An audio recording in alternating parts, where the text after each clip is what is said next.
In this video, I will teach you how you can make clickable thumbnails like Ryan Trahan. Now, everyone knows that to have a successful video, it's crucial to have a very good thumbnail. It's actually half of the job.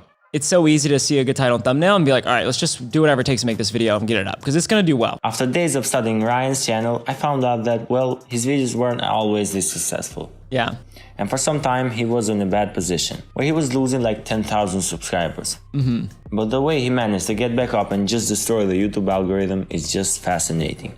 But what changed that got him millions of views? Well, he started by improving his video ideas, making them more appealing for a larger audience. At first, his thumbnails were understandable only for his viewers, who already knew Ryan and had some context. For example, look at this video, where Ryan is proposing. It doesn't give a lot of information, and not many people that don't know Ryan would click on it. But Ryan was determined that he would make the best videos on YouTube. And it really comes down to that passion.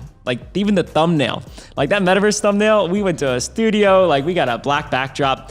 We were so just passionate. And it's the most simple photo if you look at it, but I obsessed over that and I obsessed over every second of that metaverse video because I loved it. Now his video ideas were interesting for a larger audience. Also, he needed to make thumbnails that everyone could understand and would find interesting without having any context. Well, that was the first step. He had so much more to do. Even after this change, his videos got some views in the beginning, but immediately died off. He had amazing comments, great retention, and actually a good title. What was the problem? Well, one day, looking at the YouTube homepage, his video showed up, but it was not standing out at all. But not even that, the thumbnail didn't match the mood of the video.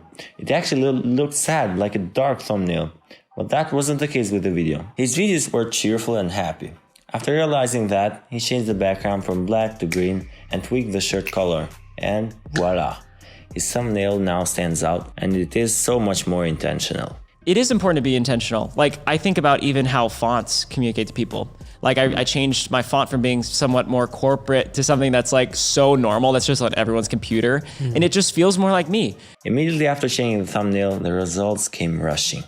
In a short amount of time, he gained millions of views. He learned so much about thumbnails by exploring with his content and found out what worked and gave results and doubled down on that. Now he was a master of making thumbnails. He managed to be special in a time that YouTube competition is at its highest point. Yeah, it's been insane. I feel like in the past, I was not even acknowledging the idea of what the viewer wanted.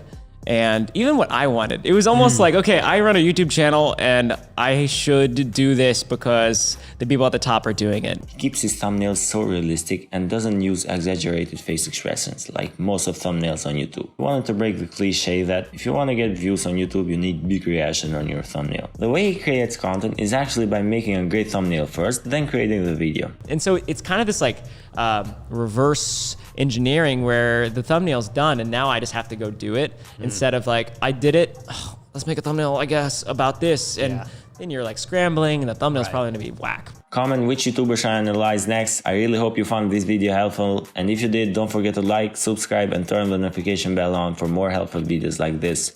Peace.